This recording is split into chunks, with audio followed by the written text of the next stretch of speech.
pwede pupunta rito magkakalang.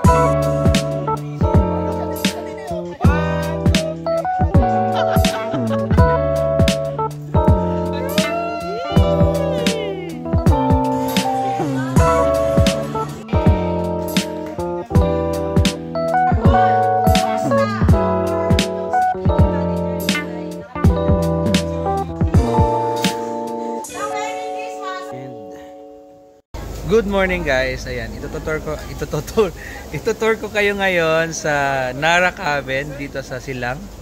Ayan, so dito namin ginanap ang aming first ever home by Imo Realty annual planning. Ayan, so napakaganda, napaka-relaxing ng place.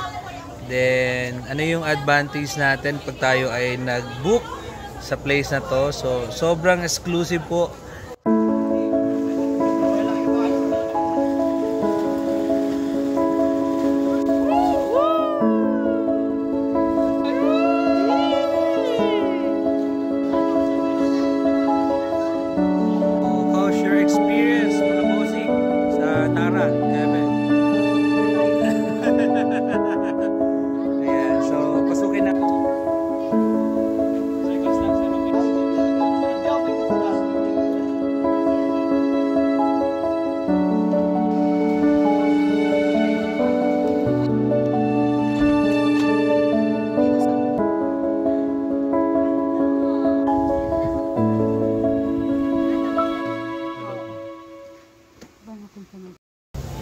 So alam nyo guys, itong Nara Cabin na kita lang namin to sa Facebook.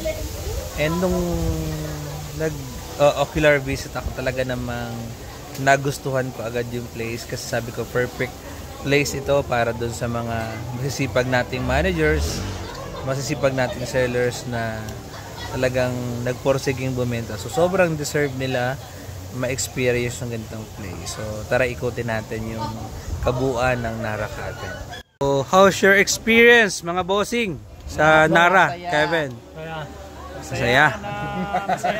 Masaya na masaya. Ayan. Ayan. So ang may-ari po ng mansion si Ariela. Ayan, Black Label. So guys, dito po sa Nara Cabin, meron tayong cabin 1, cabin 2. So ito yung cabin number 1. So magfi-fit dito or kayang i-accommodate yung 15 to 16 packs. So with jacuzzi and of course yan yung swimming pool. And ganito kaganda yung transient house ng Nara Cabin. So ito nga pala ang may-ari po ng Nara Cabin. Ano masasabi mo, sir? Thank you for your sa pag-avail ng aming parang may sana maayos. Ayan, so pasukin natin yung medyo makalat na siya kasi ano na kami. Morning. Tawag dito, check out na po kami. Ayan, so ito yung pinaka living area. And ito yung dining area. Ayan, so may malawak na kitchen, talagang napaka-cozy ng kitchen na to. And syempre meron din sila ditong grilling area. Ayan. So pwede kayong mag-ihaw, dito kayong prepare ng pagkain. So ito yung itsura nung Nara Cabin number 2. Ayan. So as in kompleto na, wala ka nang ibang dadaling gamit kundi pagkain na lang.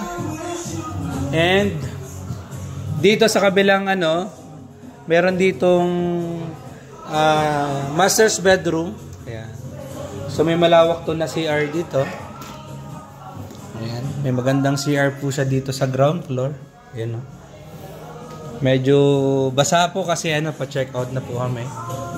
And we're going to second floor kung saan nandoon yung namang nagaganda ang mga bedrooms. Ayan. So dito yung kwarto ng ibang babae. Ayan. So dito yung ayan, shout out po. Ayan, shout out. How's your experience dito sa Nara? Wow. Hi.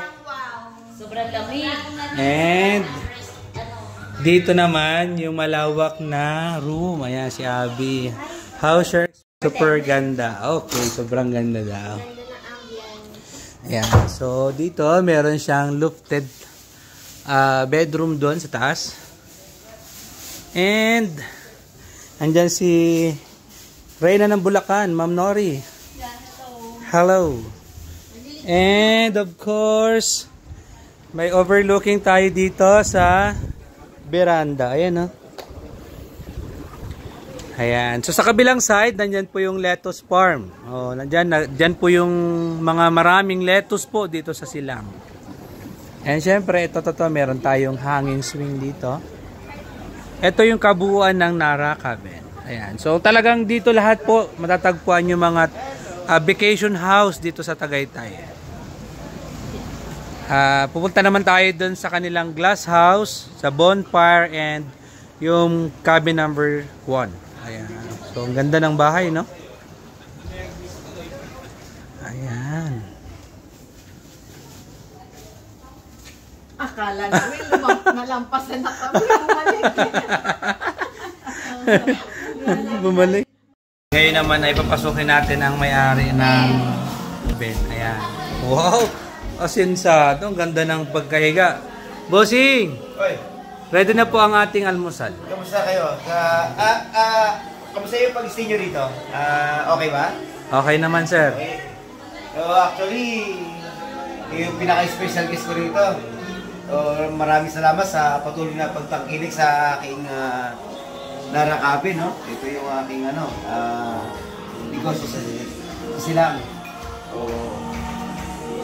maraming salamat sa pag-stay nyo rito. Siyempre may magandang jacuzzi. Tapos meron siyang lutuan dito sa likod.